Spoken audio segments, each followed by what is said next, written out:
West Indies کے خلاف پہلے ٹیسٹ میچ میں پاکستان کی بیٹنگ جاری ہے۔ شان مسعود سینچری سکور کرنے کے بعد آؤٹ ہو گئے۔ 7 وکٹیں گرنے کے بعد پاکستان مشکلات سے دوچار ہے۔ برائن لارا اسٹیڈیم تاروبہ میں پاکستانی 3 وکٹوں کے نقصان پر 199 رن سے اننگز کا آغاز کیا تو سلمان علی آغا شان مسعود سکور 244 رنز تک لے گئے۔ سلمان علی آغا 20 رنز بنا کر آؤٹ ہوئے، جبکہ شان مسعود نے اپنی 7ویں سینچری سکور کی اور 109 رنز بنا کر پویلین لوٹے۔ عامر جمال صرف 3 رنز بنا سکے۔ ڈیبیو کرنے والے عثمان علی 0 اور محمد رضوان 12 رنز بنا کر آؤٹ ہوئے۔ ویسٹ انڈیز کے خلاف پہلے ٹیسٹ میچ میں پاکستان کی بیٹنگ جاری ہے۔ شان مسعود سینچری سکور کرنے کے بعد آؤٹ ہو گئے۔ 7 وکٹیں گرنے کے بعد پاکستان مشکلات سے دوچار ہے۔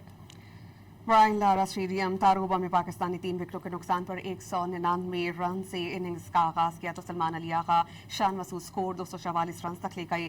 سلمان علی آغا 20 رنز بنا کر آؤٹ ہوئے، جبکہ شان مسعود نے اپنی 7ویں سینچری سکور کی اور 109 رنز بنا کر پویلین لوٹے۔ عامر جمال صرف 3 رنز بنا سکے۔ ڈیبیو کرنے والے عثمان علی 0 اور محمد رضوان 12 رنز بنا کر آؤٹ ہوئے۔